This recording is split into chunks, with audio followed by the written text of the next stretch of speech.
The Battle of Fredericksburg was from December 11th to 15th, 1862. It was the first major opposed river crossing in U.S. military history, and it was the first Civil War urban combat battle.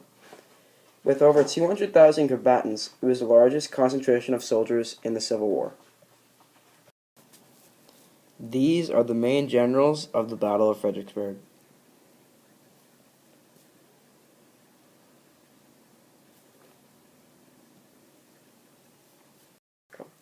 The preparation for the Battle of Fredericksburg was a bit of a fluke.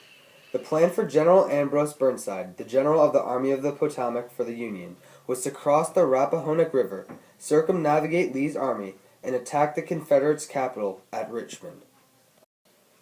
But the Union ran into some trouble. Their pontoon boats for crossing the river were delayed, and a snowstorm ensued afterwards.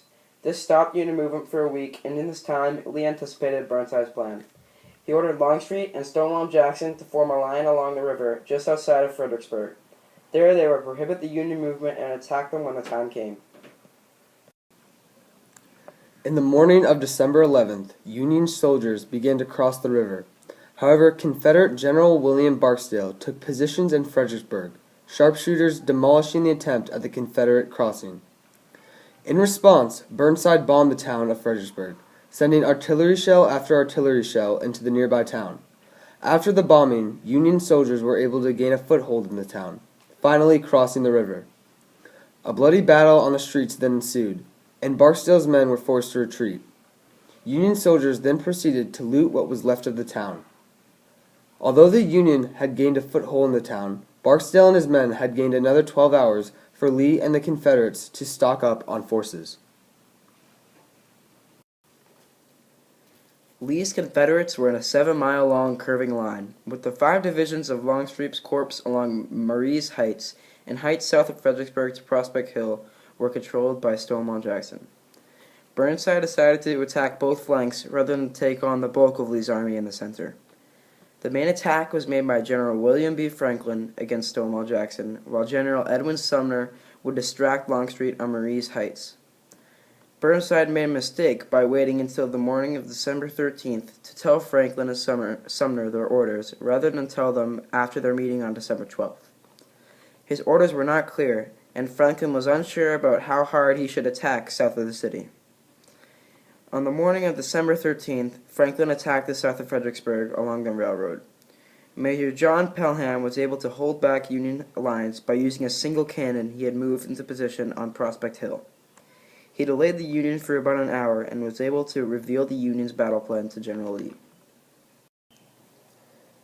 After a quick line readjustment by Reynolds, he had Confederates at Prospect Hill shelled with artillery. Jackson, who held his fire until the Union advanced, was merely affected by the bombing.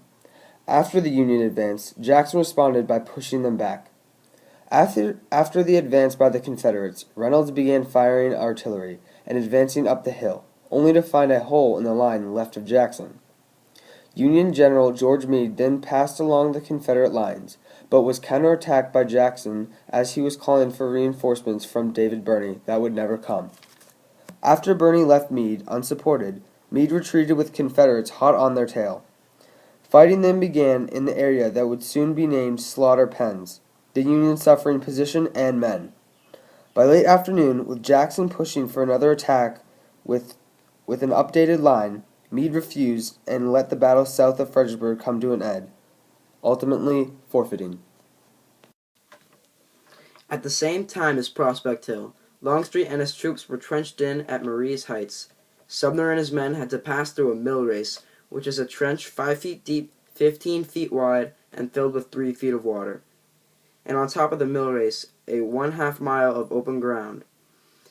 After this open ground, there was a stone wall where Longstreet was waiting for Sumner and his men.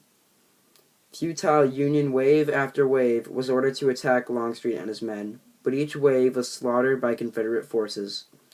Burnside wanted to renew his frontal assault the next morning, but his commanders convinced him otherwise because of all the troops that were lost on the battle. On the night of December 15th, Burnside retreated to a winter camp in Stafford County. After the battle, the Confederates' morals went up, as they were outnumbered and still won. As for the Union, they suffered twice as many casualties. In addition, this was the catalyst to Burnside's resignation, eventually being replaced by Joe Hooker after the Mud March.